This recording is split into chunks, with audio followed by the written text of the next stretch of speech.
And I think, Colleen, I think we can pretty much start then. So I'm going to hand it over to you to take this away because from your list of bullet points, it sounds like you've got some really interesting things to talk about. Well, thanks, Daz, for having me on. We've talked about this for a little while, so I'm really pleased to be here and to see everybody here tonight. Thank you for coming. My name is Coleen Marenich. I live in Canada, and more than 20 years ago, I got interested in this thing called remote viewing. I first heard about it on the Art Bell radio show that starts here in my hometown at midnight, and it runs till 5 in the morning. And just so happened that I had a job 4 p.m. till midnight. And on the drive home every night, I would listen to Art Bell, who I'd never heard before because I didn't have those hours of work. And he was interviewing somebody who was in this secret military US CRV unit. And I thought, what is this thing called remote viewing he's talking about? And sat outside the house with the car running for a long time because I knew my husband was in the house sleeping. And the name of the book was Psychic Warrior. I thought, wow, what a compelling title for a book. So I sat up in the living room, and when Art Bell asked one question to Morehouse, he said, is it possible for anyone to learn how to do this? And he said, yeah, sure, it's trainable. That was it. I was off to the bookstore, ordering the book, read it from cover to cover, and then just started looking at everything I could on the internet, including scientific research that was being done on non-local awareness, they called it, and other scientific terms. But I wanted to know, how is this thing even possible, and what people are calling it, and where's the training? And over the next couple of years, I did a lot of research and a lot of contacting who was on the internet at that time. Well, not very many people were 20 years ago. And talked to the Monroe Institute. I think I contacted Paul Smith.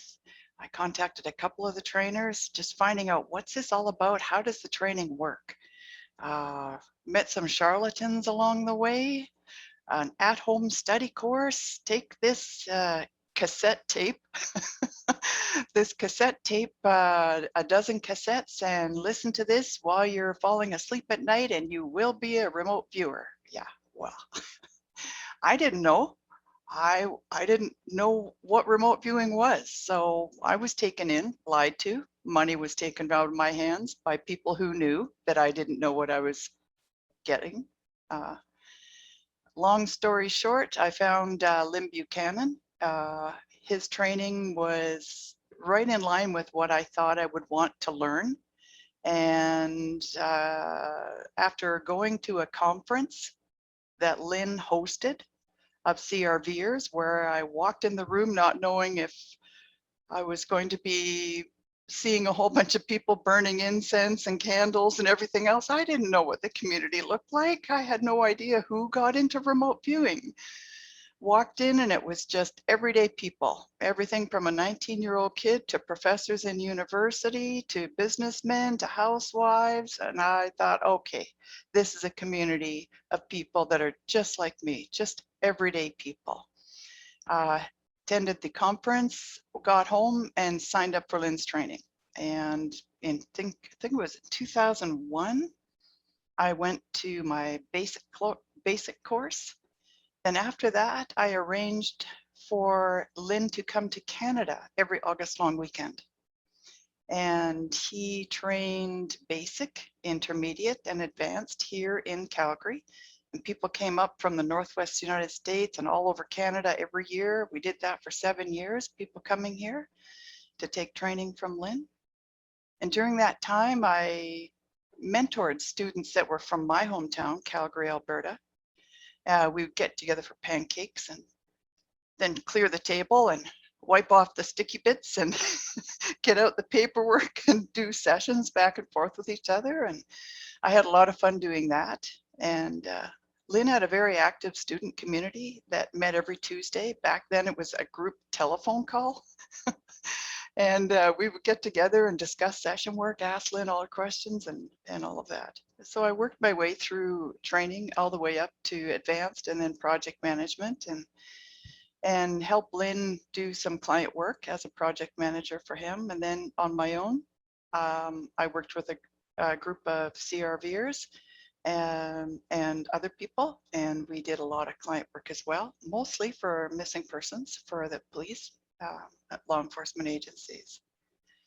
After that, I did a co-presentation at the IRVA conference, IRVA conference, on setting standards in the community.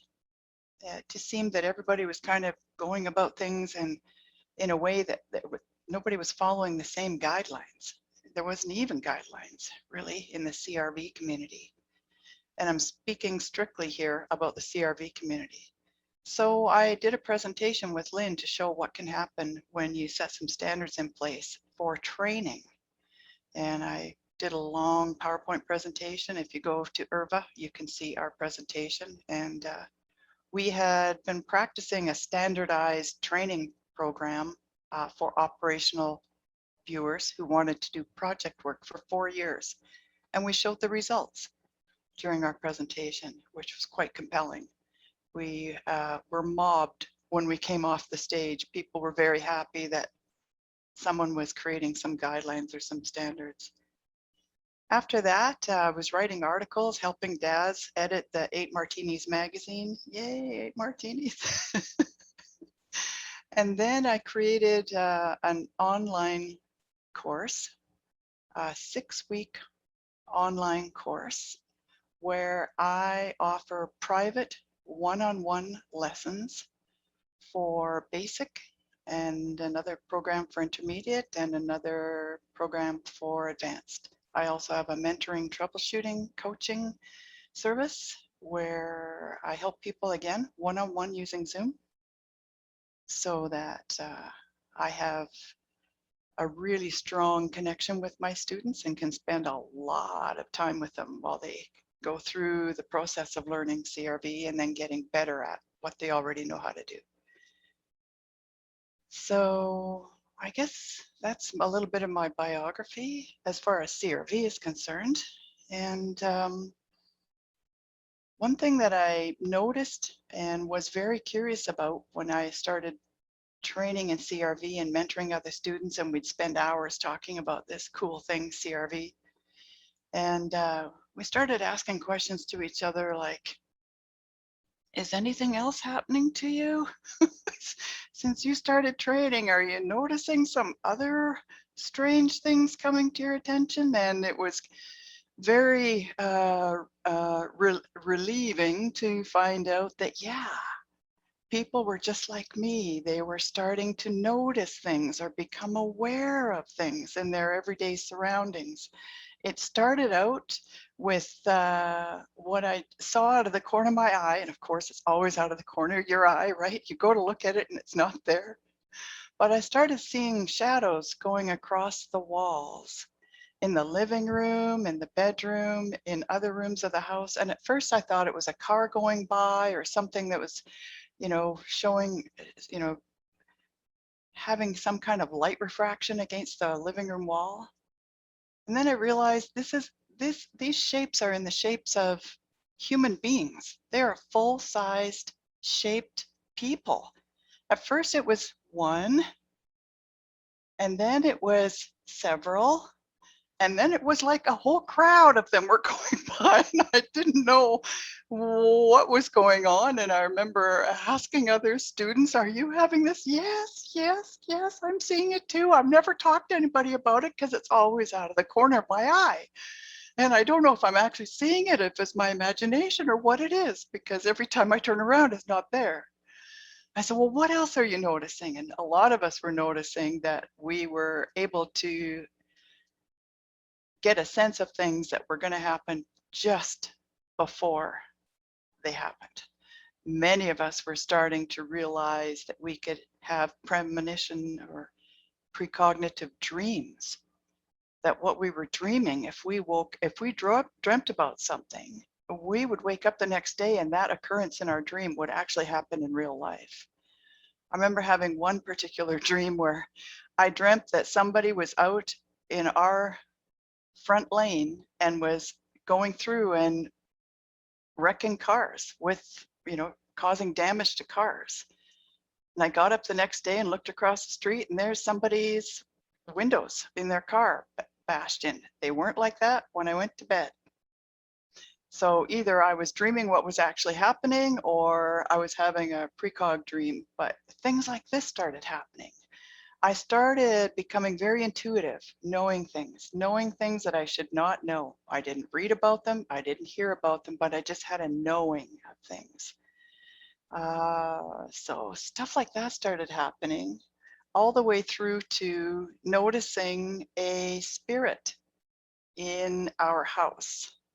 And the funny thing about it was, again, looking out of the corner of my eye, I would see a person standing in the doorway of our bedroom when we were in our bed at night.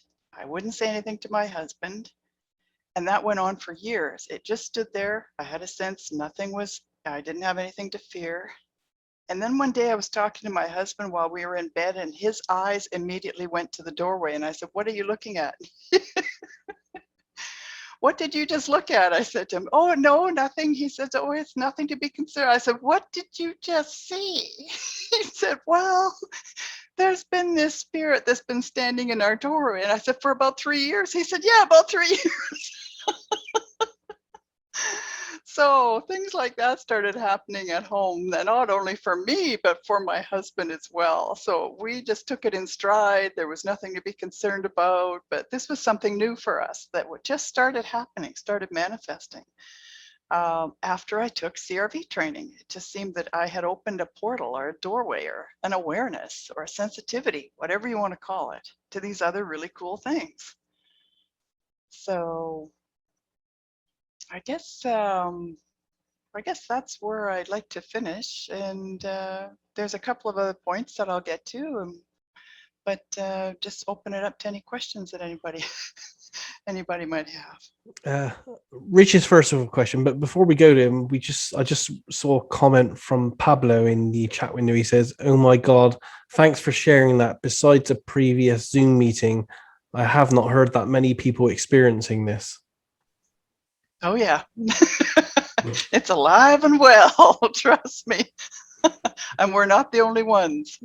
So yeah, it'd be interesting to hear the experiences on that, because it's different for me, you see, because I had all that weird psychic stuff before I got into RV. So right. Yeah, and the weird thing is, after I took training in CRV, all that weird stuff stopped for me. Oh, the complete opposite. Yes. Yeah. Oh, geez. So, oh, that's really interesting. Yeah, that's a weird contrast. I'm going to let more people in, but yeah, as I said, Rich has got his hand up first. If you'd like to ask your question, Rich. Great. Yeah, thank you for sharing. So I guess a couple of questions all tied into the last bit that you were saying. So do you feel like your training and remote viewing opened up the aperture for you to be able to see what was already in your house? Or do you feel like maybe you put out a signal out there that attracted certain things? Do you have kind of a explanation or theory on that? And then my second question is, I was just reading The Sorcerer's Apprentice, and I forget the guy's name. I hate to say that, the author, but he trained under David Morehouse, specifically with extended remote viewing. And so one of the things that he talked about was that something that they experience are visions, kind of like bilocating unwillingly. It just kind of happens, and then you get a kind of a precog vision, perhaps, or some sort of message that you're supposed to receive. I've never really heard about that from a controlled remote viewing perspective, so I wasn't sure if that kind of activated certain things. But have you had, I know you talked about your precog dream, but in a waking state, have you kind of had anything like that as well? Well, seeing the person standing in the doorway of the bedroom while we're wide awake was that was a surprise for both of us, and it carried on from there. This spirit, entity, ghost, I'm not sure if I've got the right term there, continued to make his presence known in a variety of different ways, including I could physically hear footsteps in the house, and would look in the direction and see him there. So that was happening. As far as slipping in time, I had an incident in high school in the middle of English class. That tells you how boring the class was. My mind was wandering. I wasn't really paying attention to what the teacher was saying.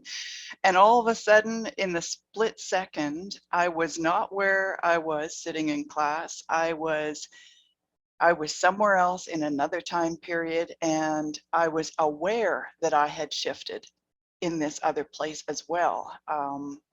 It was the strangest experience. It didn't last for very long, but it was very real. And when I quote unquote came back to sit inside the English class, my teacher had noticed that something wasn't right with me, and actually asked me to stay back from when the class finished and talk with him. And not knowing who you can talk to about things like this as a teenager, I was quite shy about telling people what I was aware of. And I was aware of quite a few things that I realized none of my friends ever talked about. And when I brought it up, they didn't know what I was talking about either. But I thought it was safe to share what happened to me to my English teacher. And all he did was laugh and ask me if I'd gotten high on lunch at lunchtime. And I realized, wow, this is a teacher, this is an adult I thought I could trust with sharing something like this. And like many of you, I'm sure, you learn to keep a lot of stuff that's happened to you through your life to yourself.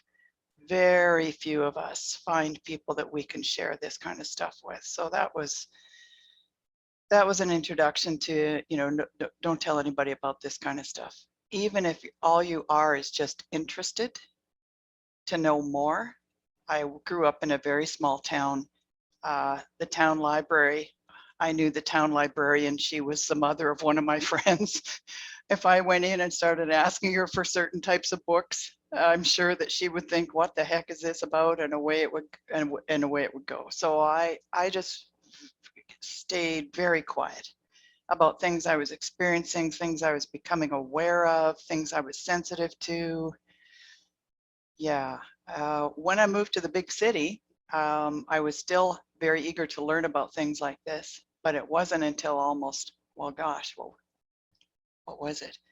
20 years after I arrived in the big city that I learned about remote viewing.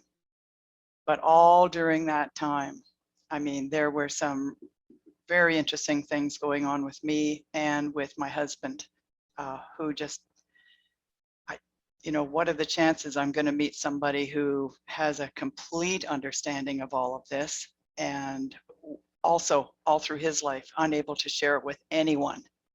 And somehow we meet. I mean, yeah. So, Does he remote view then as well? I wish. But he says, yeah, when I got into remote viewing, I was, oh, you got to do this. We'd make such a great team. We could be monitor, you could be viewer, we could switch over. You'd be such a good viewer. And he said, you know what? This is for you. You've been reading. You're so excited about this. You're going to, a conference. You're taking classes. This is for you. This is what you really need to pursue. But he's been there, my little cheerleader in the background, every time I couldn't view myself out of a wet paper bag and say, I can't do this. I'm not doing this. That is too hard. I'm not supposed to do this.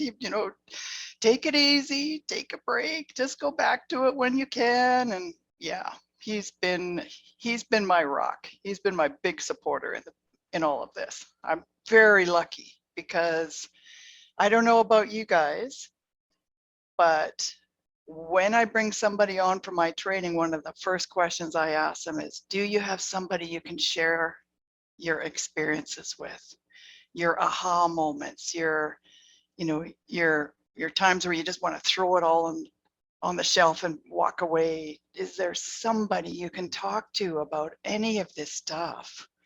Really, that's really important for me. If I didn't have my husband and another really good girlfriend, but I was surprised how many people will come through training and say, haven't told my family, my friends don't know I'm here. And geez, if you're taking a group picture at the end of Lyn's training class, I can't be in the picture because I don't want anyone to know I'm getting involved in this. It was like funny and sad at the same time. I thought, wow, that's really, really too bad. So anybody who does take this for training, or anybody who is involved in training, I really hope that you have someone you can share your experiences with. Yeah. Thanks for that, Coleen. Okay, the next person with their hands up is Pablo. Thank you, Daz. So, well, what you were relating kind of brought me not to tears, but I felt so relieved.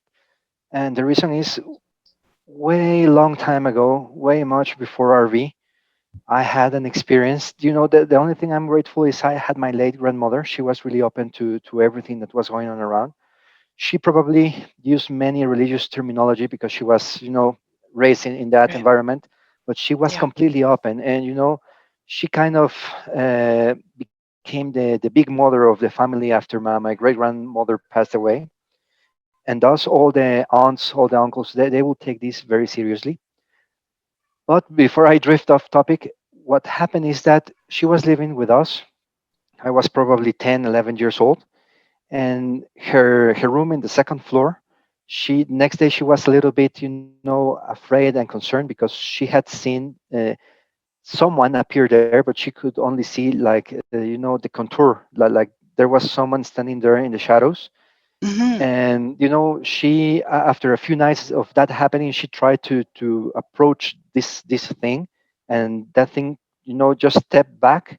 And when she tried to turn on the lights, it turned around and then disappeared, but not less like you turn and it's no longer there, but like moving slowly and fading away. Later, she had an accident. She had to take one of the bedrooms in the first floor, and you can imagine two young boys fighting. Each one gets a room if possible, and stop messing with each other. So I got that room, and for many months I kept having that situation. First time I thought it was my mother, that was there checking me. Then I realized it was not my mother.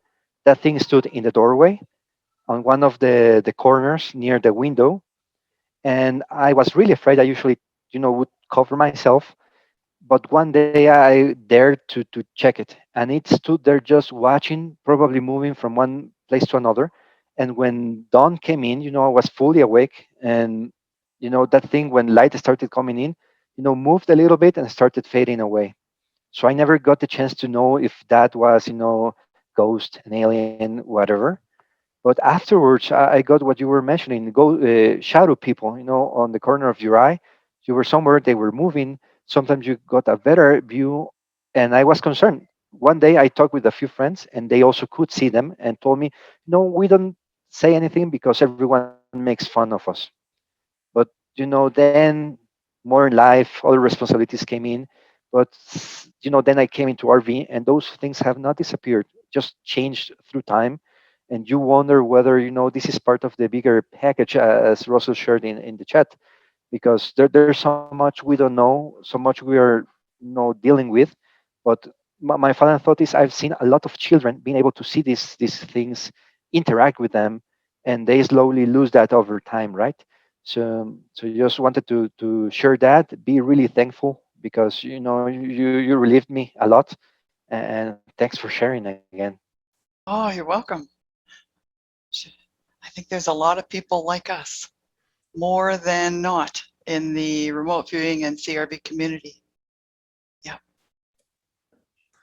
We have some questions in the chat window. The first one was Sure. from Paul Cosby, and he asked, do you ever have contact with folks who have died? Well, the spirit in our house, I assume he was alive at one point. That's the only person that I would say yes to, that I know of. I'm assuming. We have a long question from Anita, so I'll try to read this out. Okay. She says, wow, Coleen, shadows and spirits. I've been experiencing this most of my life. but did these change from simply being disembodied people whom passed on or spirits to that of alive people? She goes on to say to simply represent a space people in near future would fill in the shadow's unique place or profile. My question being, in your experience, do you have any feeling what these energies could be? Did they at any time outside remote viewing try to communicate or pass on information? No, they did not try to communicate or pass on information to me. And I'm only speaking of this one spirit that was just so prominent in our lives for over 3 years. And I didn't get a sense that I communicated with this. It took me the longest time not to be afraid of what I was seeing. I didn't want to know if it was going to communicate. I just didn't want it around for the longest time. It really frightened me. So what my husband and I continue to see around our house are shadows of not just necessarily people, but other beings of different sizes. And we become aware of their presence more readily than we did when I first started CRV training. So I'm not sure if that answers your question, but yeah. And we have a letter from Darby Miller, and he says, hello, Coleen. Do you feel some sort of psychic detox after a session is important practice for some targets? Some targets, you know, at the intermediate level of training that I took, there was a process called detox that was taught to all of us because we were for the first time learning how to tap into the subconscious of a target person, ask them a question and then come back and write down the answer and continue doing session work on other aspects of the target. And what I found was, depending on the person at the target and what was going on at the target, I would feel a pull, like a lure, like a feeling like, oh, I think I could stay here and ask a few more questions. And that became so prevalent that I realized how important it was for me to detox and separate from this person at the target. And it's something that now I teach all of my intermediate students. Every time they ask a question of another person at the target and get an answer, that they right then and there do a little process that separates them from the person at the target before they continue on and do any more work. I think it's extremely important that you recognize that when you connect to somebody, when you connect to your subconscious for this information at a target, it's a two-way street. It's not a one-way street. And so detoxing yourself, deconnecting from the target, making sure that you're doing that is, I think, a really important practice to get into when you're up in the level of session work where you're actually actively contacting someone else at the target. Excellent, thanks for that, Coleen. I mean, that's all the questions I have for now in the chat window. Anyone else here want to ask any questions live? Because no one's got their hands up at the moment. Darby stick his hand up first. If you want to go first, Darby, and then we'll go to Adrian next. Sounds good. Just to follow up to that question, Coleen, since you gave an example specific to my question around contacting other people, and I'm assuming you're talking about contacting, getting a sense of their thoughts or their consciousness or what's going on their inner life. What are your thoughts around the ethics when you do something like that as a remote viewer? We've talked about that on and off during these calls, and I'm curious about your thoughts. I think ethics is a really important discussion to have with every person that I've talked to in the CRV community and every student that I teach. There's a line in the sand that you have to draw for yourself as far as your ethical limit, standard, threshold, whatever word you want to give it. In intermediate training, when you are taught how to ask a person at the target a very mundane question, what do you think about what's happening at the target? That's your question. At the intermediate level, you're taught, you ask that kind of question. It's very general. It's not specific. It's not delving into their life, their thoughts, their religion, their beliefs at all. You're simply asking them for their reaction about what's going on at the target that they're present at. That's it. That's it. So, you know, the ethical standard there is you keep it to that question. When you get on to the type of work that was done in the unit by the trained viewers there, who were asking far deeper questions than that, I would assume, for a reason. They were gathering intelligence from people who were not allies of the United States. That's a whole nother discussion that you would have to have with unit members. But ethics, I think everyone who learns how to do this at some point in your training, you will have a moment or two or three where you realize, Jesus, I could view anything. So if you can view anything, you have a responsibility to do it ethically and to make sure that you set a threshold or a line in the sand that you will not go over. What's really interesting, Darby, is when I tell people what I do CRV wise, by people who've never heard of this before and I'm explaining it to them for the first time, what's really interesting is all of a sudden I get eyebrows going up into the hairline, and all of a sudden eyeballs get really big, and all of a sudden they start interrupting me to say, can you read minds? And I say, well, what's your real question? Can you read my mind? Can you read my mind? Is what they're wanting to know. And I say, why would I? And I would find doing that highly unethical. So setting that standard for myself is something that I did very early when I had a moment, like I'm sure many other remote viewers have had, when they come to realize from the practice work that they're doing, holy mackerel, I can view anything. So I hope that answers your question. That's helpful. Yeah. Thank you. Okay, next up, I think it was Adrian that wanted to ask something. Adrian. Hello, Adrian. How's Thailand? Adrian's coming to us from Thailand today. You're still muted, Adrian. Yeah. Okay, this is my first multiple Zoom session I've ever done. So I'm a CRV newbie and a Zoom virgin almost.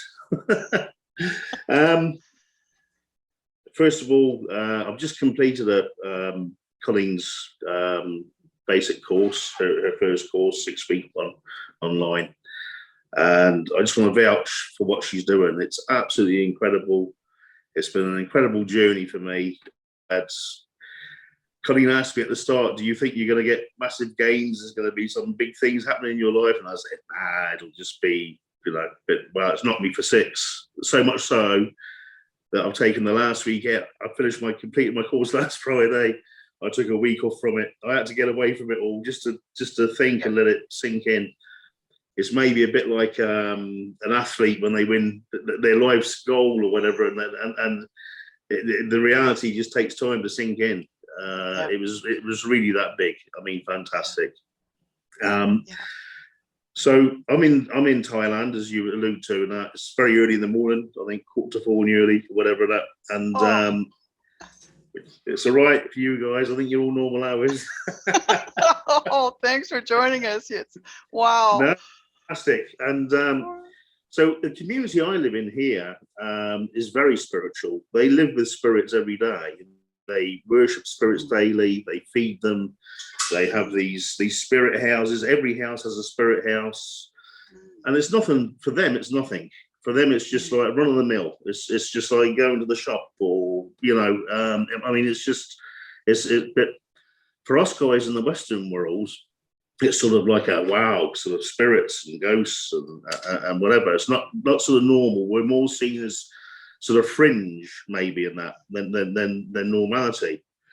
So my question, Coleen, is: do you think this part of the programming that takes place in our cultures and our lives as to how we perceive these things, how we react to them, or how we can perceive them or can't perceive them?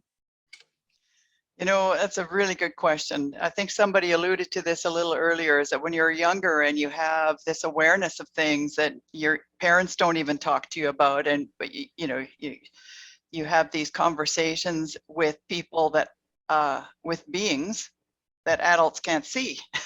You learn really young not to speak about it, that it's not encouraged. And by the time we get into school, and we go through in Western culture, over here in North America, I'm only speaking of here.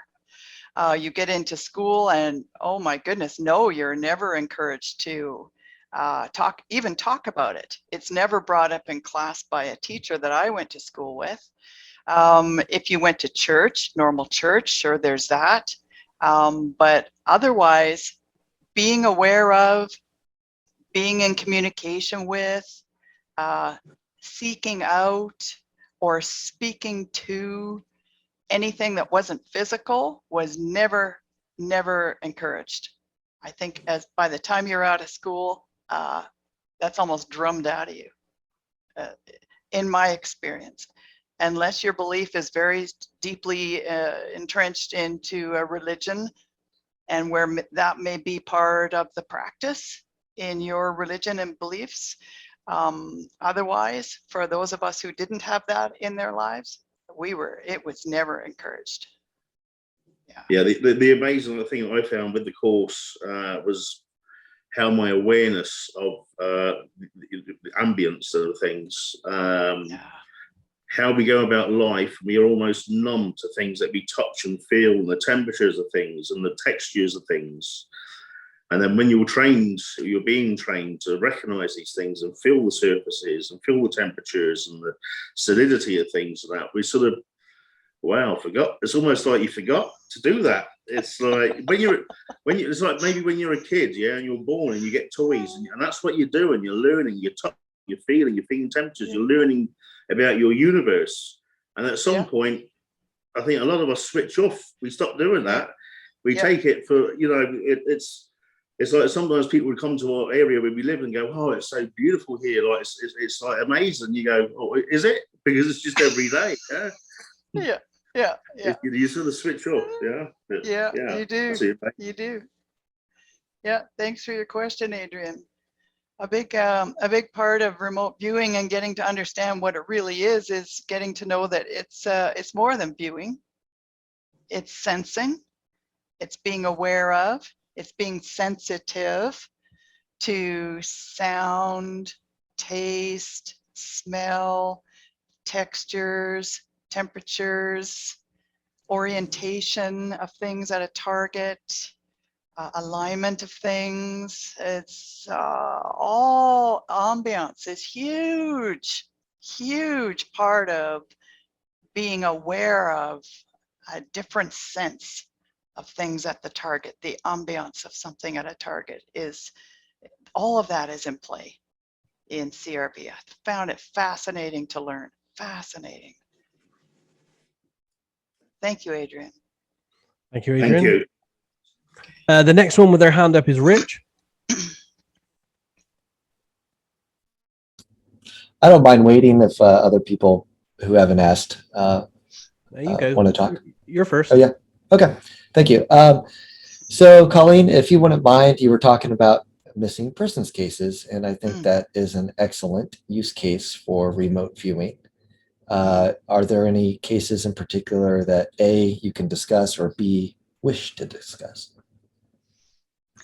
Oh, gosh, I wish I could talk about all of them, but I will. I'll preface it to say this: that after a team that I worked with very closely, helped mentor and train to get in the position of being operational viewers, and then we did a lot of missing persons cases, and I think Daz was doing a lot of that work as well at the same time the team was, and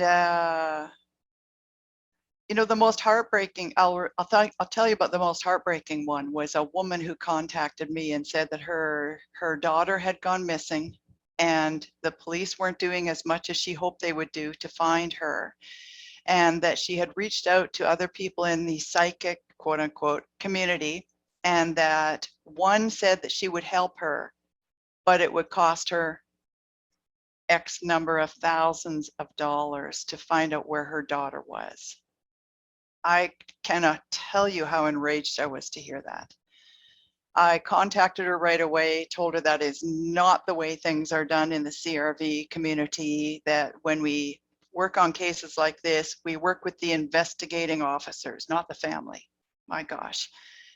Can you imagine giving a report to the family member of something that you report to the investigating officer, everything that your team comes up with.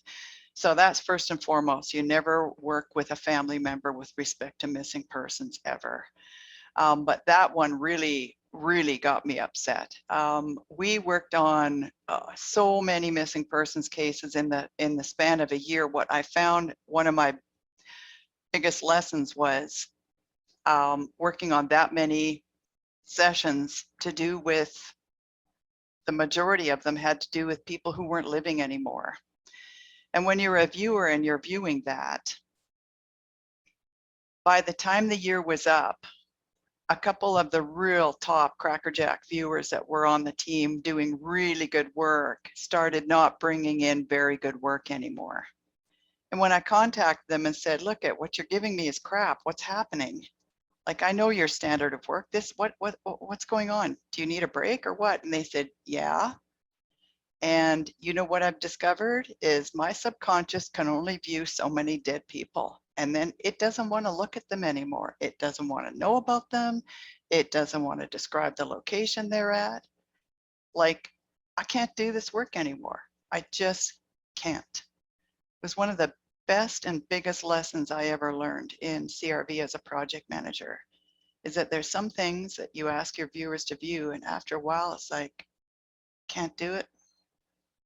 I remember contacting Daz about that, saying, you know, dead bodies and all that stuff, you know, do you have a reaction when you're at a target site? And Daz said, no, doesn't bother me at all. I said, what do you mean? He said, no, doesn't bother me at all.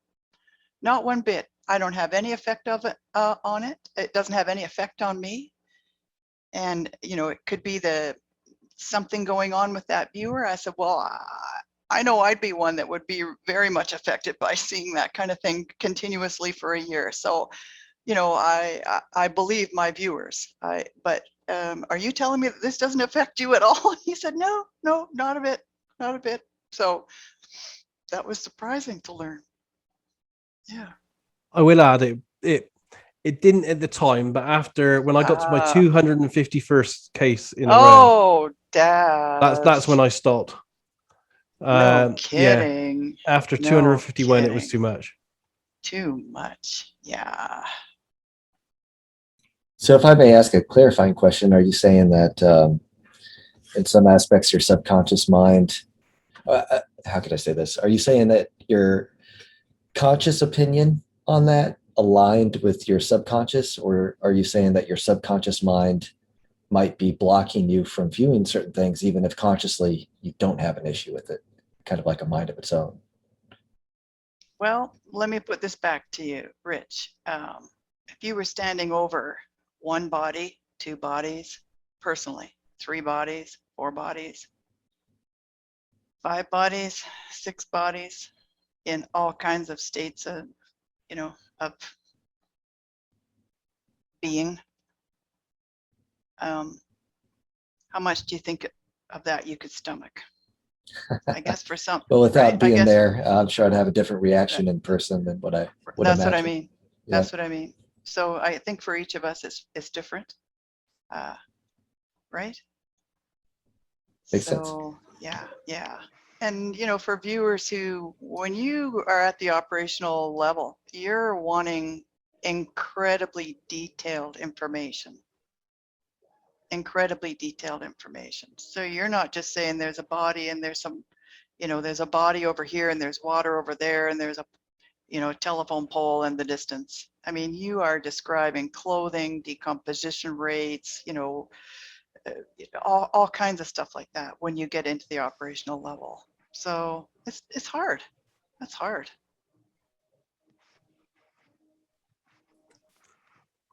Okay, Colleen, Nick, could I just throw something in here for that? go for it. Richie, is that your forehead? I see you. Yeah. Yeah, sorry, yeah. No, it's just when you're saying about that, it's the emotional attachment that we get to these targets. Some people have a very low emotion, others can deal with more and more. And I think that's what happens to us. Yeah. Eventually our emotions it runs out. And that's why Lyn teaches the detox. If you can break from those things, otherwise you will carry stuff with you later on. That's just my little input into that. Yeah. Absolutely. I agree with you, Richie. There was a session that I did early on in my training, and Lyn will know what I'm about to talk about. The target was a location, describe the location, and I described the location, not knowing what the nature of the target was. It ended up involving a missing persons case, and the location that was being sought, information that was being sought on the location would be, where would this missing teenager be found? And I was just out of basic for about 6 months, and in doing this, I thought, this is why I took remote viewing. I want to take remote viewing so I can help others in some way. So I volunteered to do this session for a fellow CRVer and describe the location. I thought, I can do that. I'm not very good at it. I don't know how much I can help, but somehow after doing that session, I became connected, attached to the people involved in that case. In particular, the murderer and another victim that he would murder. And in that connection to the two of them, for the next 5 months, my CRV work went up on the shelf. I was extremely affected by what I was sensing was occurring. I relived countless times a day and countless times in my dreams the murder of this teenage girl. And I was sensing the thoughts of the murderer, and it wrecked me. For about 5 months, I was in a state of mental illness as a result of being attached to this target. I had no idea after doing this location target that this had anything to do with that location target. And it took me a long time to put 2 and 2 together and trace back what was happening to that session. The session had simple location information in it. That was it. It was very simple. I was a basic student. I didn't know how to get very much detail, but it was immediately after that that things started happening in my dreams and in my daydreams and in my thoughts and in my sense of things, and I couldn't disconnect. I hadn't learned how to detox yet. I hadn't even learned that. That was in my next class, my intermediate. To say I went through hell for 5 months when I dealt with that experience is an understatement. The only thing that detached me from that experience was the help of a shaman who literally saved my life. I wouldn't be here today if he hadn't helped me. So when people say to me, is there anything dangerous about remote viewing, about CRV? Is there any dangers involved there? I say, absolutely. I remember my husband sitting down with me when I was really excited to have my plane ticket in my hand. I was getting ready to go to basic in Toronto, Canada. And my husband sat me down and he said, you know, when you open this doorway, it isn't a one-way street. I hope you realize that things are going to come through that you had no intention of bringing in.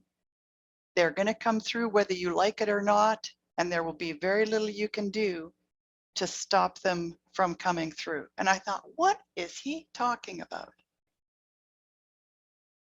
Yeah, it was an awful experience. And up till this time, whenever I'm dealing with giving a target to a student that might be emotionally controversial, I make sure that they know the nature of the target. They have every right to say no. I wasn't given that opportunity, and the viewer who tasked us all had no idea that the result of what my experience would be would have anything to do with simply asking for location information. But it did. So when I talk about the most memorable sessions that I remember are after 5 months of not doing any session work, because I was afraid if I did any more session work, I would open that door even after the shaman had helped me. And one day I sat down, got out the paper, got out the pen, and with a lot of anxiety, having to set that aside, I did a session for the first time in 5 months. And when I looked at my feedback and I looked at my session, everything I did was 100% correct. And thinking, wow, that's an interesting coincidence. I did another one in a couple of days, and everything in it was 100% correct. I just remember breaking down, just crying, and just, thank you very much. I'm not a religious person, but it was a message to me, get back at it. You can do this. Everything's okay. It was an incredible experience.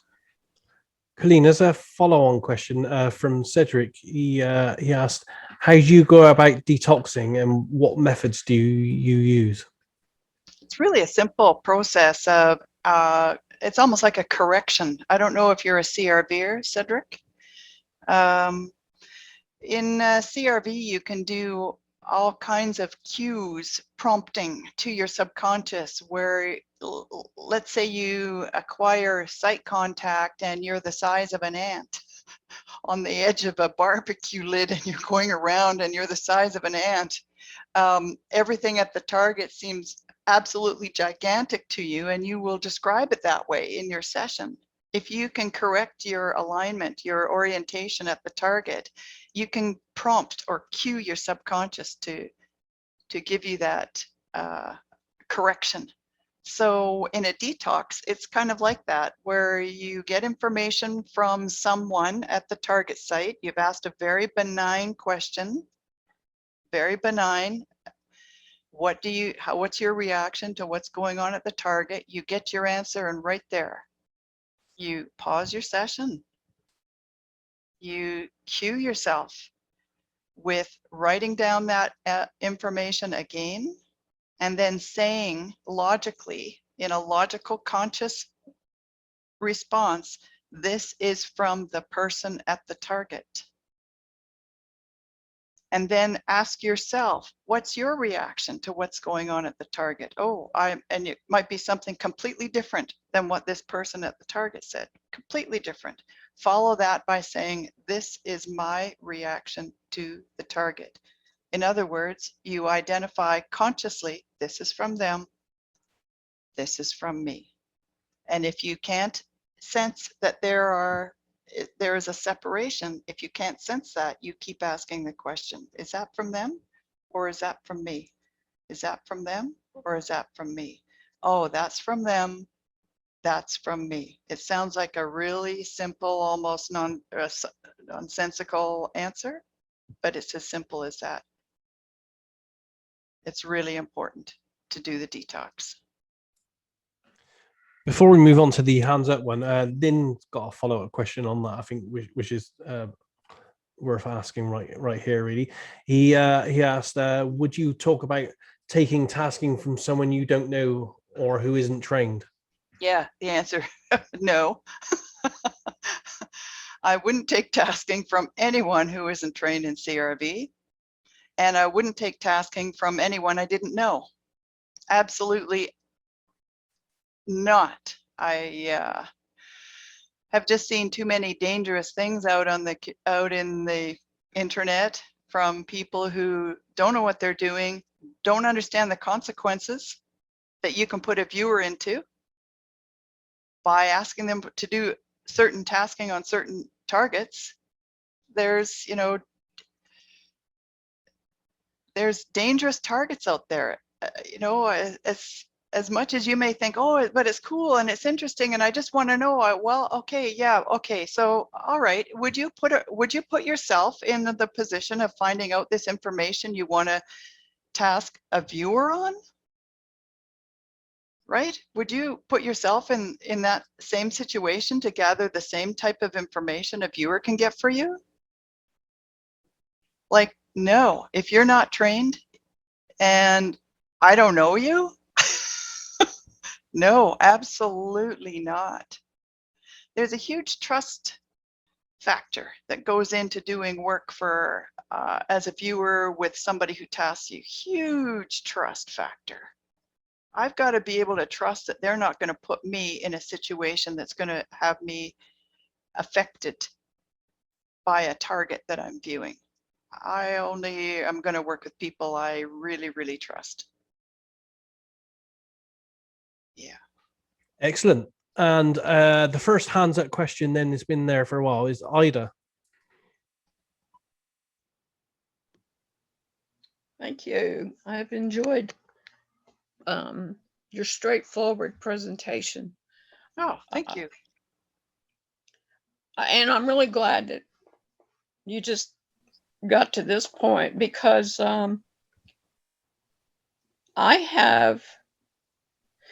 everyone wants to bring up the word ethical, and that could be a whole conference. Oh, but absolutely. What I've learned to do is when I'm doing when I want to hire someone, and someone said this a couple of weeks ago about remote view the outcome, which I've been thinking about quite a bit. But what I've learned to do based on experiences, I don't want anybody's personal references. I mean, I have a very detailed employment app with they have to sign saying they know they're going to get, you know, the fingerprint, the whole bit, because of for exactly what you're talking about, safety, security, and letting somebody into my life situation. But now I also, and I didn't used to do this, I actually used to take personal references, but now I don't do that anymore. I just remote view them. And so thank goodness we're on Zoom. Y'all can throw things or pound on tables or whatever, but I'm going to tell you, you know, I've had some actual, you know, in the physical world, I've had some very disturbing experiences. And then I also have had some in the immaterial, what I would call the immaterial world, have had some disturbing experiences. And I have no trust in especially a personal reference. And this could be a mundane job. This could be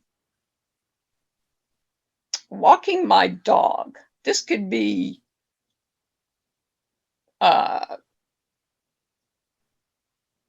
I'm trying to think of something exceptionally mundane that turned out badly. Driving me on a trip. No, that wasn't that bad, but I don't accept personal references because people lie, especially when it's their third cousin's kid who just got out of the drug treatment program and really needs a job. Oh boy. Anyway, but I just wanted to add that and say, you know, do you think I just view it as a common sense protection. Now, you and other people may think this is not ethical, you should not do this. However, it has really simplified my life so much. I mean, go ahead now.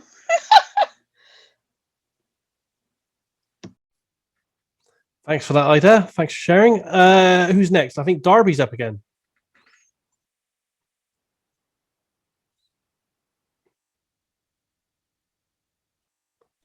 I'm here. I had to turn off the vacuum. Believe it or not, I was vacuuming and listening at the same time. So good at multitasking. This is kind of in the thread of what we're talking about, Coleen. What is your thoughts about viewing what some describe as mystery targets or esoteric targets? These could be things like aliens or UFOs or things of that area. Some people feel that you're basically asking for trouble, and remote viewing is not the best way to go about looking into that kind of thing. What are your thoughts about that? Do you think it's dangerous? Well, when I learned how to do CRV and came to the realization, oh my gosh, I could view anything, you know, you get a little excited about all the things you've always wanted to know about. For me, it's ancient Egypt, and for other people, it's something else. But, you know, the origin of our species, wherever you want to go with it. But when you get up to the operational level of training and you realize how much detail you can get on almost anything that you want to go after, there's a huge appeal to viewing things that you've always had an interest in. And I say, if you want to practice, work on esoteric targets. Is that the right word? Would that be, am I on the same page as you, Darby? Yeah. That kind of thing? Yeah, esoteric targets, they're fun. Certainly, if you've got a really good track record and know your own level of success in other sessions, you can expect that you'd probably get the same level of percentage of accuracy on esoteric targets. You're, for the most part, not going to get any feedback, right? Depending on what the topic is that you're viewing. But as far as viewing aliens, I've come to the decision that I will never task anyone or even have myself view aliens, because to tell you the truth, I'm a little afraid of them. If they're able to be here from another planet or not, but if they're able to be here and have such incredible technology, far beyond what we're capable of right now, remote viewing them, are they able to tell whether I'm viewing them? Possibly. What would be the consequences of that? I don't want to know. I'm not going there. So that's just for me personally. Thank you. Excellent answer. Christopher, you're up next. Hey everyone. Yes. Hey, Coleen. I guess Hi. maybe this. How are you doing? Maybe this Good. could be for anyone, but I was thinking you had mentioned about ancient Egypt. I was reading about that Alexandria project from Stephen Schwartz. I was wondering if you had any, I guess, experience that, I guess, RV removing for like, archaeological facilitator. It doesn't have to be ancient. I guess it could be anything. I mean, anything buried underground. You have any thoughts on that, or anything you want to share about that? Archaeology is a personal, I have a personal interest in archaeology. And like you say, it doesn't have to be ancient. It can just be anything buried, right? That's for me, archaeology. Also underwater archaeology. I've always had a fascination with it, and I've never been able to do enough work on it.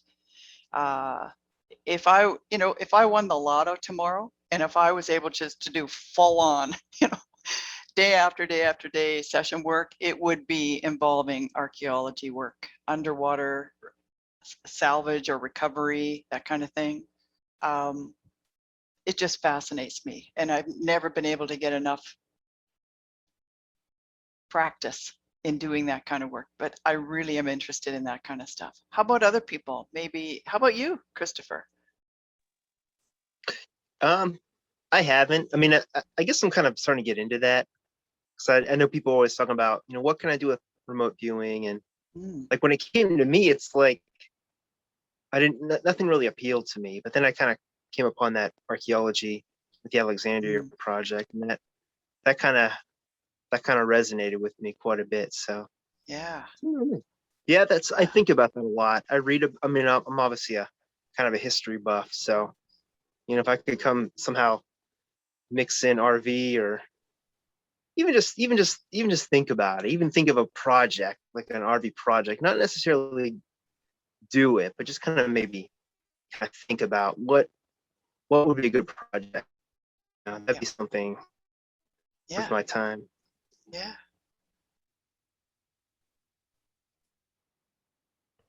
Thanks, guys. And next is Russell, who's had his hands up for quite a while. Go for it, Russell.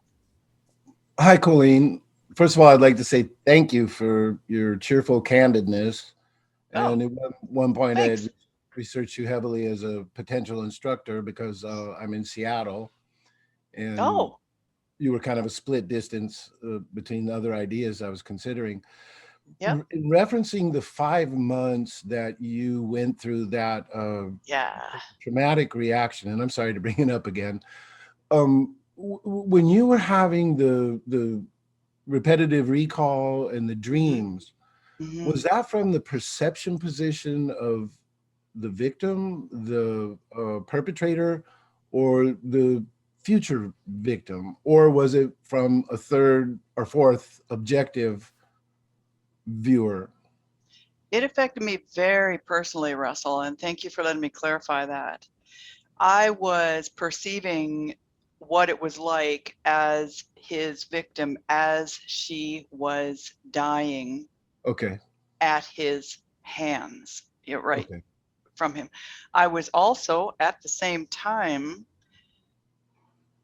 experiencing what it was like as him, as he was doing what he was doing to these victims, particularly understanding how he was thinking about what he was doing, and how he thought about it, and how he tried to cover it up, and his thinking about all of that was coming through. I was experiencing as if I was her, as if I was him. It was a constant connection that I couldn't seem to break. Yeah. I couldn't get myself away from. It was a horrible, horrible experience. So it was essentially an inside perception position. Yes. From one point of view, was it simultaneous or alternating? Switching. Yeah. Okay. Yeah. For early on, fortunately, I read Lyn's account of his Tunguska experience, and how long that had impacted. And I think, if I remember correctly, that is what led to the detox protocol. And when you talked about, I had a couple of things, and kind of tied into Rich's thing. I started taking Pam Coronado's psychic detective training. And my career prior to that was Seattle Fire Department. So with my own eyes, I've seen a lot of things. So I thought, this is going to be a piece of cake. I mean, I've seen it also. And kind of what Rich was saying, Yeah. a little bit what you were saying, I think when I was there consciously at a scene, I could tell myself, I'm here to try to help somebody who's had a bad day, but I don't want to have a bad day. But in Yes. remote viewing, my pre-conscious or subconscious didn't have that filter. It just took it directly and raw. Yep. So I found myself avoiding these sessions or having big gaps in data, and it shocked me because I was like, I've seen all this, you know. So I think it was the lack of conscious filter that when I started viewing those types of situations through Pam's taskings, uh, Yeah.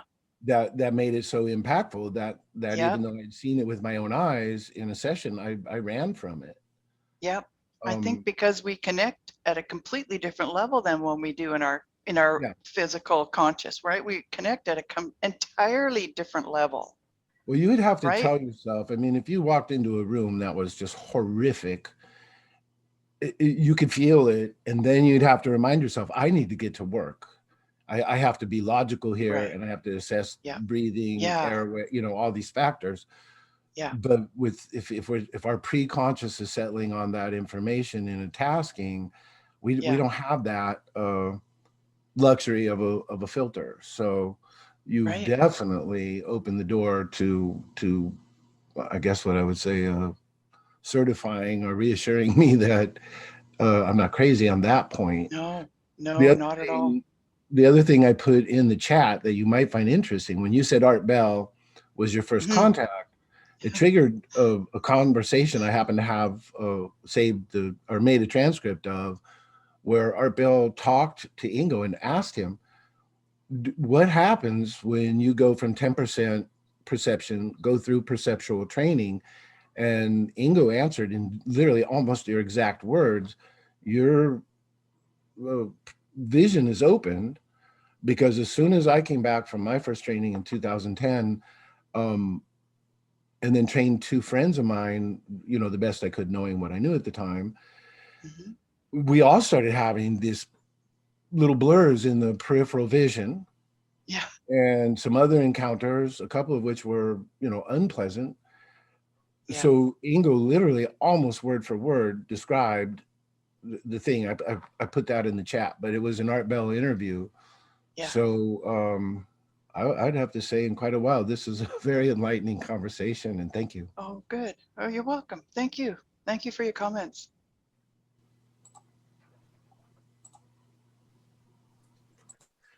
That's all the questions I have now in the participants window, unless anyone else wants to ask one straight off the bat. If not, I was looking at your list, Coleen. I can't get up again now. There was something I wanted to ask you, but bear with me a sec. Okay. I've been cutting and pasting questions, so I might have Okay. lost it. Nice. Yeah, you said lessons I learned, and then you went on. You said epic fails and epic wins after. Oh, I knew you were going to hit that. I knew you were going to hit on that. Well, we're you know, going to get away with everyone talking thinks about my everyone failures. thinks that we're remote viewers that hit the target every time, and we're not. We all have epic fails, so it's always good to discuss a few. Okay, well, in basic class, I'm sitting there. I'm very excited to be there. Lyn goes around the table. Why are you here? What do you want to take remote viewing for? I just wanted to know how I could use this new thing to help people. I had no idea how, but and I said to him when he came to me, I don't know why I'm here. I just know I'm supposed to be here. That's all I know. I'm sitting across the table from two sisters, one of whom is very psychic. The other one is the coordinator for the class, and me and one other fella.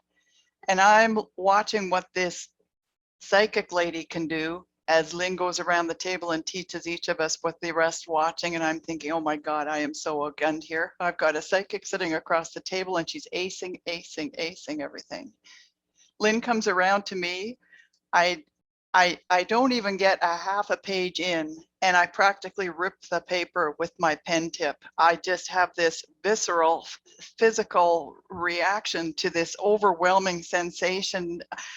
I didn't know what it was, and Lyn said, okay, stop, stop, stop, stop. And he opens up the envelope and he pulls out my target, and it's, an overweight guy sitting on a lawn chair on a beach that's practically empty with a beautiful blue ocean in front of him. And I'm looking at this and I'm looking at Lyn like, what does this mean? What happened to me? What just occurred? What over? And Lyn says, okay, we're going to learn something at Colleen's expense here. Are you afraid of deep water? He says, well, I'm terrified of deep water. You wouldn't catch me out in that ocean, ever. My husband can attest to this from our honeymoon on a snorkeling trip. It was a disaster. But yes, I'm terrified of deep water.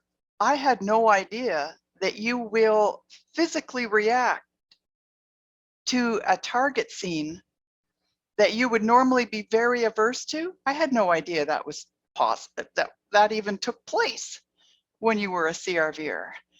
So that was one learning experience that everyone had at my expense in basic. The other was one-on-one training at the advanced level. I'm sitting knee to knee at my kitchen table.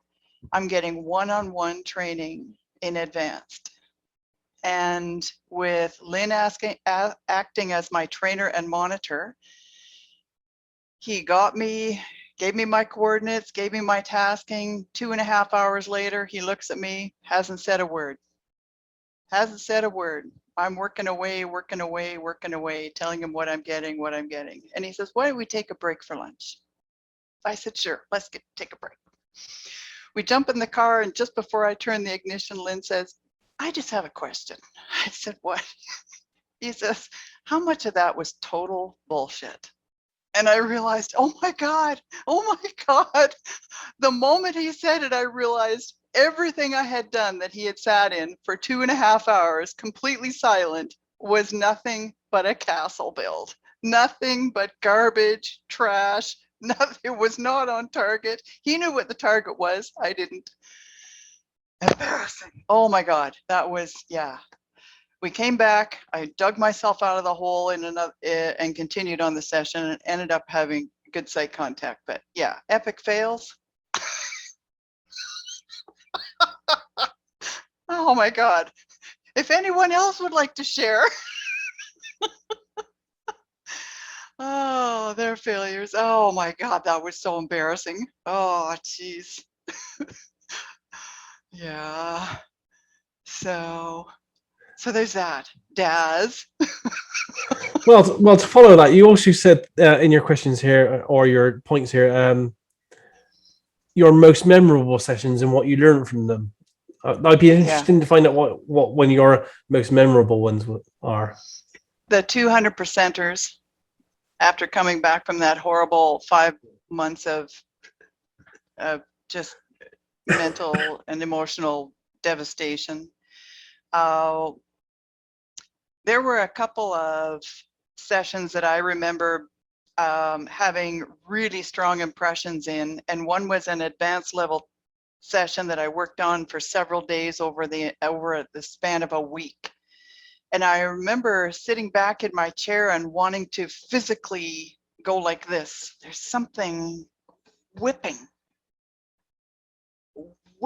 And I remember feeling that sensation so strong, and was writing it down in words that I could describe in my session. And when I saw the target, when I was done my session completely, it was a factory setting where they were, do you know the rope that they tie really big ships in and pull them into port and tie them off, and they're big, enormous, huge rope.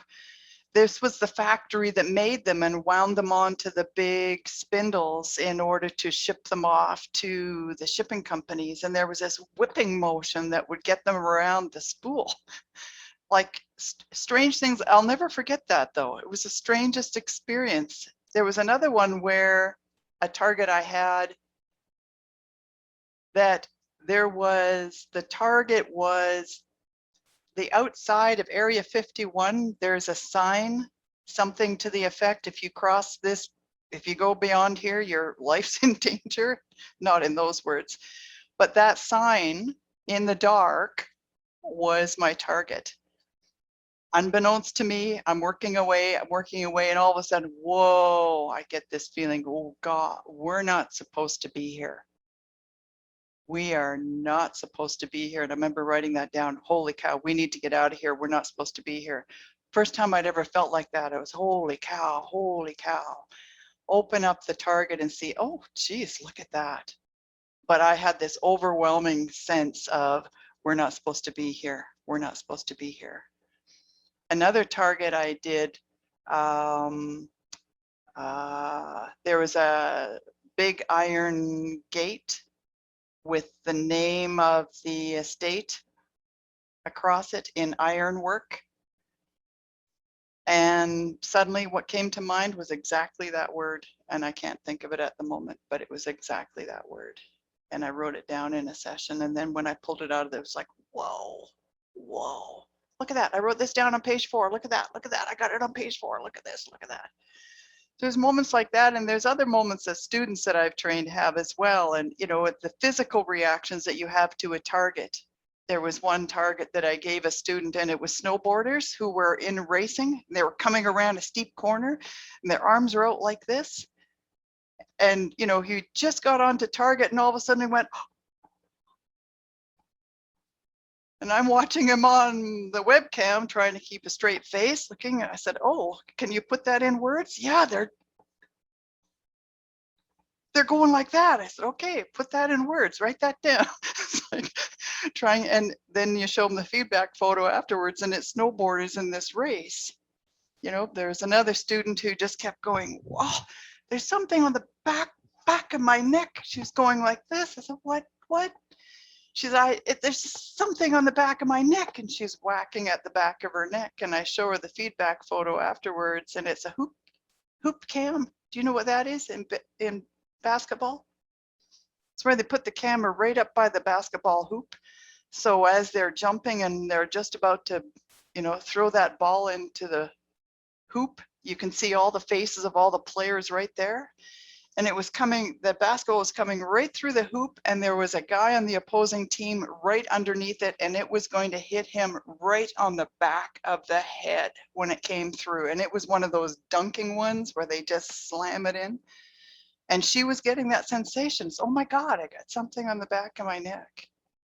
So, you know, for CRVers who practice session work and they have these kind of physical reactions to the targets that they work on, I mean, you're never going to forget a target like that. Oh. We have a question in the chat from Tracy. She says, "Hi, Coleen, can you sign up to basic CRV at any time?" With me, or? I guess she means with you, yes. Yeah, contact me, Tracy. Yep. Yeah. We'll make sure the link's in the chat again. Yes, thank you. Yep, thank you.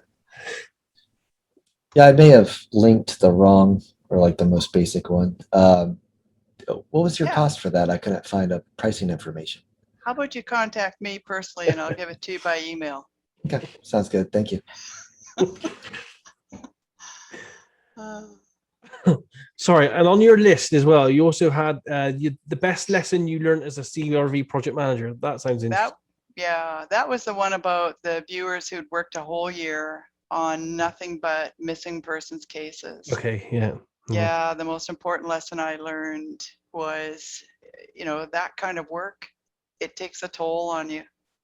It really does. And you've got to be very aware of that as a project manager, that this trust, this huge trust factor between you and the viewers that you're working with, don't do anything. And that was completely unintentional. I had no idea that it was going to affect them to the way it was, until they started turning in crap. And then I realized something was wrong. You know, I should have been checking in earlier than that. And Excellent. We got some hands up. Russell's got his hand up again. If you want to go, Russell. Russell. Yeah, Lyn had made a comment in the chat, and I was incorrect. So what he said was that the session slowly wore off. Later, 2 years later, he developed the protocols for detoxification, And where I got confused, where he said, and he found out that he still needed to detoxify from that session 2 years earlier. So I just wanted to acknowledge that correction. Yep. Yep. Thanks, Russell. And the next up with his hand up is Dom. Can you hear me? Yes. Okay, let me see if I can put this in words. I'm taking the same psychic detective class through Pam Coronado that Russell is taking, and I'm experiencing similar issues transitioning from a remote viewing background and training into a psychic detective. The casework is really different. I mean, you know, when you're doing practice targets, you know, there's a sort of like an easygoing nature about them. When you're doing like live cases where someone you're wondering whether they're alive right now or dead, so that the police have more time to go hunt and search, or something more immediate.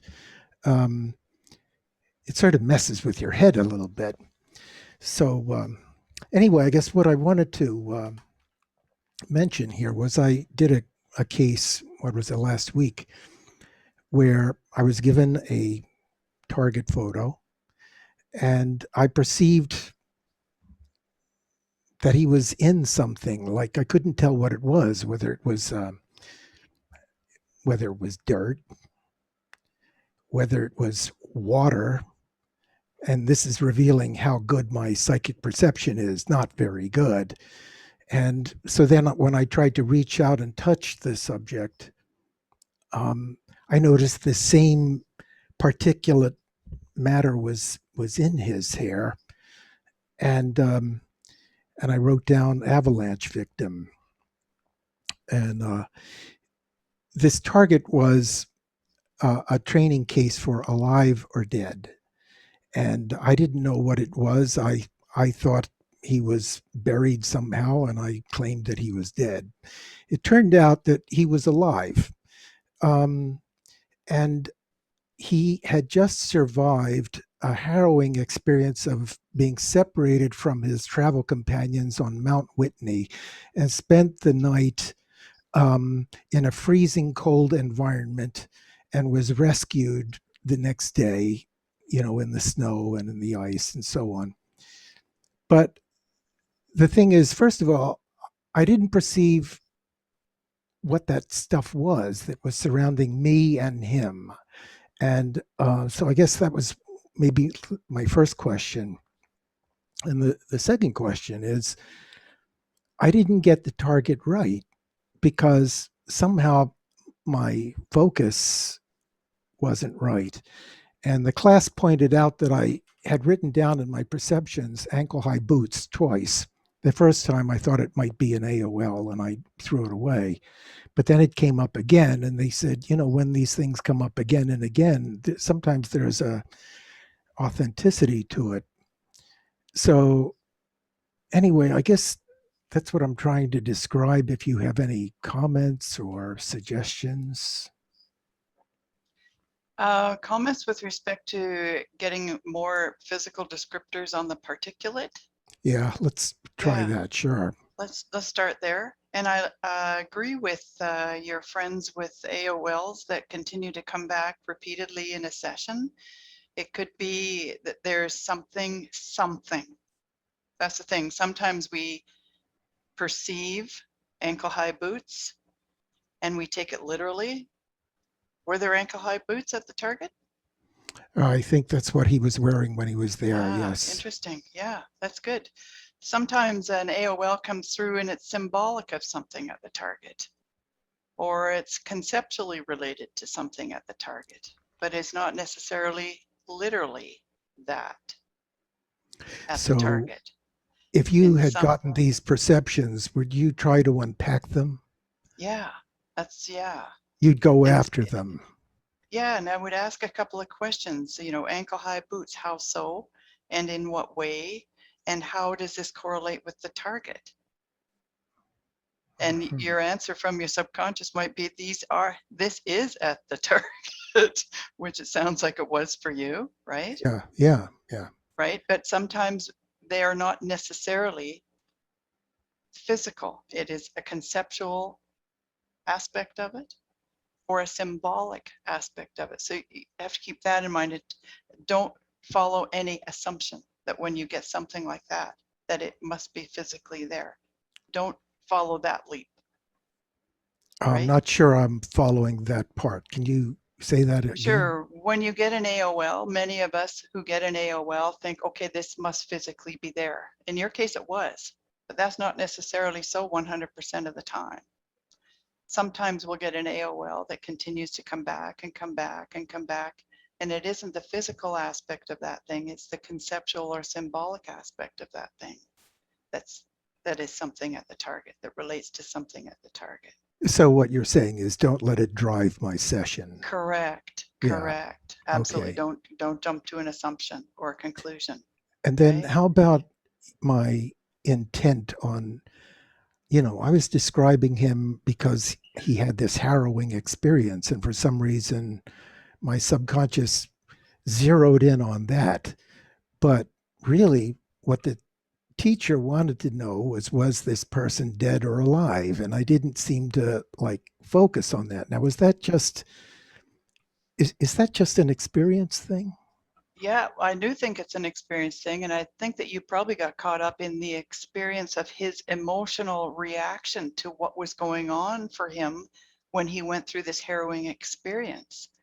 For many of us in CRV and RV training and possibly psychic training, we can tap into and feel the emotion of people as they are experiencing harrowing incidents and happy incidents, gleeful incidents, deeply religious experiences. We can tap into what that feeling is like at the target for the person at the target. For some of us, it's really easy to do. So it may be that that's what you're dealing with, is that it's easy for you to connect to the emotional aspect of the target person. I guess my question is, how do I retune myself to go after, what the teacher wanted, which was is he dead or alive? Do you know what I'm saying? I'm kind of stuck looking at this high impact emotional event as opposed to, is he alive or is he he dead? alive at the end of that? Right. Yeah. Yeah. Is there any, there's a lot of viewers that have different strategies for finding out if somebody is alive. They tap into their heart, they tap into their brain. Do you know what I mean by tapping in? They become aware or sensitive to any energy coming off the heart, if there is none. Yeah, I tried to reach out and touch this individual looking for a heartbeat or body temperature, and all I got was cold. So I guess I was trapped at that event or his emotional makeup or something like that. So I'm not sure there's an easy answer for this question. There's several for training purposes, especially if you're working on a whole series of targets like this with Pam. Yeah, well, are there a whole series of them? Yeah. Okay. So, I can answer, with respect to me and how I would do it, but everyone here probably has their own way of going after information like that. But I bet you Pam, if she's got a whole series of these set up for you, that she'll have some ways to guide you to how to find out that information with these targets. Yeah, actually, she was pretty impressed with the stuff that I had come up with. What you got, but the particulate, But I guess I was feeling bad because I didn't actually do the actual correct thing, alive or dead. Yeah.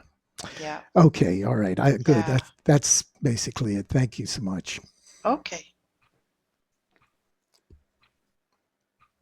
Great questions there. I can add a little bit on that one actually. After doing over 200 missing person cases, but this one's more recent.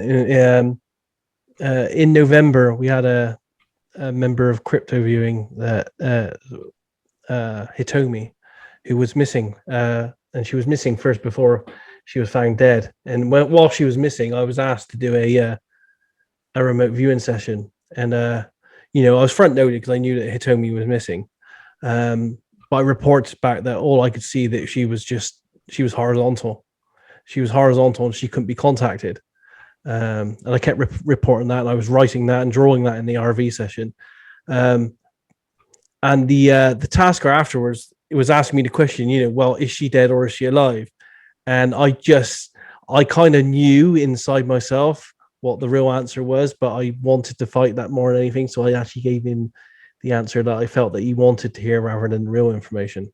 So I think that sometimes we may have an internal conflict over how we describe someone being dead or alive as well. All Not right, always, thanks. but sometimes.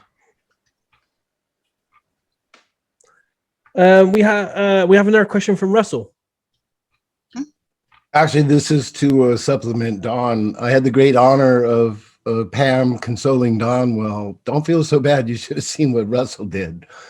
So on this dead or alive question, I went into an improbable streak of incorrect answers that if you totaled up those odds, I could have probably used them to win a lottery, right? So there was no 50-50, which it should have been. But Pam does reiterate, she actually doesn't task it as dead or alive, even though that's what we've come to affectionately know it as. She tasks it as describe the CPS, or the current physical state of the being. So I believe she's had some training from Lyn and so forth. So she understands the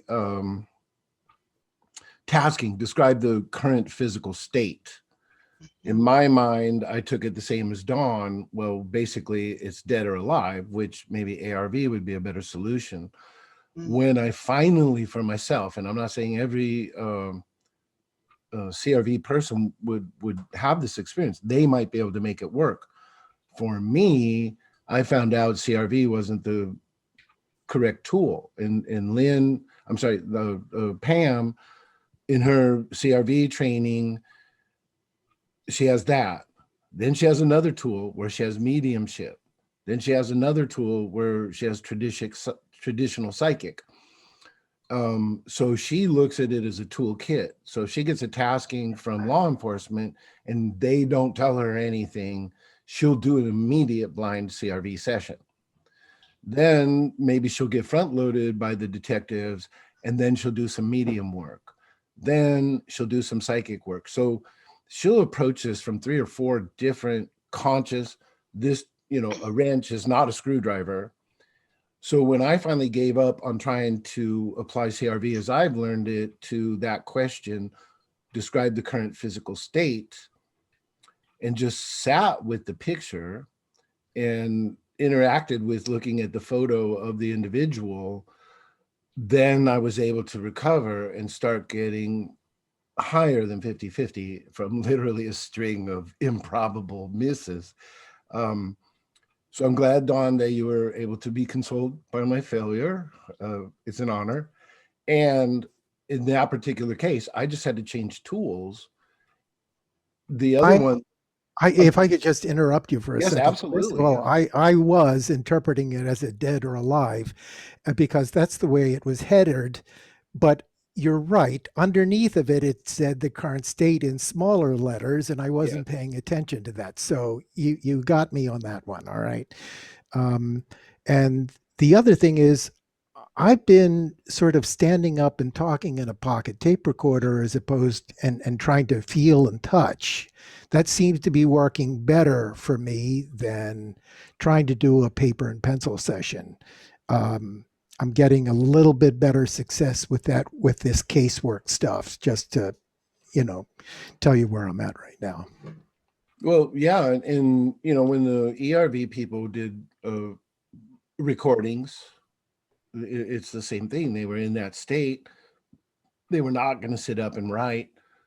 And that worked terrifically.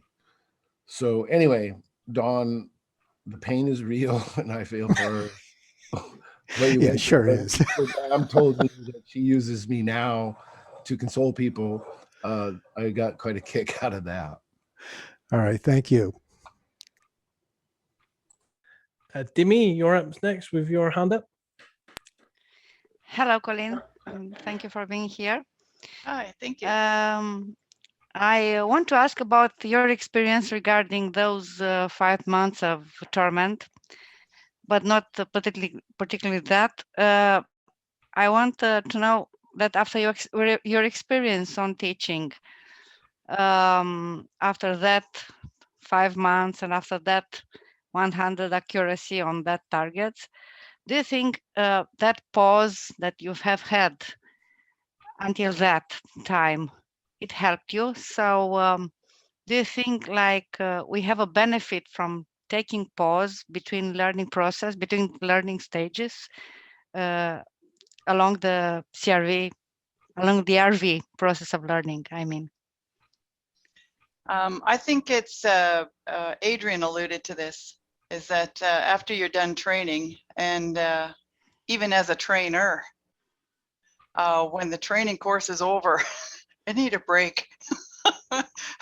I remember coming home on the plane from basic training. I thought my brains were coming out of my ears. There was so much to it to try to absorb, make sense of, try to figure out, and literally went home and slept for 2 days. I was just almost unconscious while my brain was trying to percolate with everything I had just learned. I had the same reaction to intermediate and to advanced. There's just so much to learn in CRV and so much to absorb and put all together so that you can sit down with pen and paper and bring it all together. And sometimes the most frustrating part of it is you sit down and you think you can do it. I remember this, and you're failing. Thank And you so thinking, much. Thank you so much. and you think, God, do I have to go back to class? What the hell's wrong with me? Right? Yes. So, you know what? Lyn's advice to me when I call him up, I can't do this or something. No, just keep doing it. Something is working out. Something is happening and it just needs to work out. And sometimes it needs to work out while you're in session. So don't put it aside and think that when you come back a month later, everything will be corrected. No, keep working on your session work and it will get worked out and rectified in session.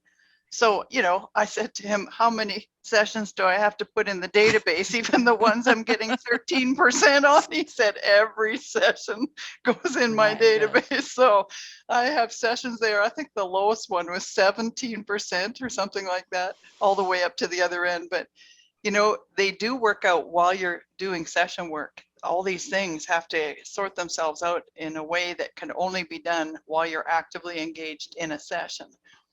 But you know what, this brings up a really good thing, Demi, is time management.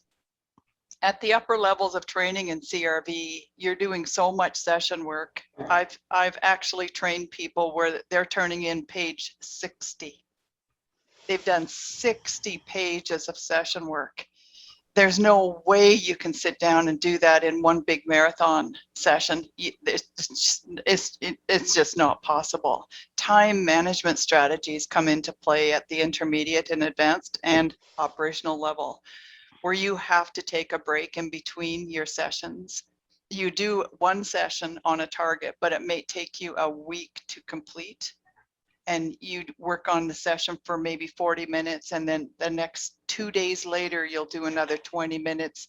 2 days later, you'll do another 40 minutes, that kind of thing. It's really important that time management be brought into play because psychic exhaustion is a thing. We've all experienced mental exhaustion, right? Coming home from CRV class, mental exhaustion. Absolutely. Absolutely. Yeah, psychic exhaustion feels very much like mental exhaustion. If you view to a state, if you continue to do session work and you view yourself into a state of psychic exhaustion, it feels awful. Where's your incentive to come back to the table and do another session when you run the risk of feeling like that again? Like, so really take care of yourself time management wise. Yeah. Thank you very much. May I have another one, please? Sure. you're talking about scoring. It's important, the scoring when you're learning RV, CRV. Yeah. Okay. Definitely. Yeah. The training that I took from Lyn, there's a score sheet at the end. After you do your session, and then you do your summary of your session, there's a score sheet of about 30, I believe, categories of perceptions that you can score your work against, and only your summary is scored. And you get a correct or a not correct, a correct or not correct in those 30 different categories. And then that is uploaded to a database. Yeah. Thank you very much, Colleen. You're welcome. You're welcome. I think we're approaching the 2-hour mark now. So, okay. Yeah. If anyone's got any last questions, now's the time to do it. Anyone got any last questions? There's none in the text chat window. No one's speaking, so I think we're pretty much getting to a natural close point, Coleen, on that. Okay. Thank you, everyone, for coming tonight. It was great to talk with all of you. I really appreciate all of you for coming. Thank you.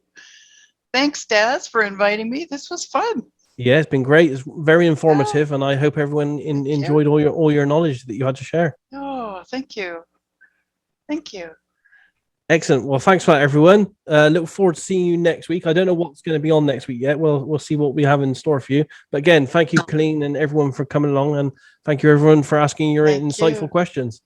Thank you. Thank you, My Colleen. pleasure. Thank you, Daz. Thank you, everyone. Everyone have a good weekend. Bye bye. Yeah. Good night. Take care. Good night. See you, Adrian. Oh.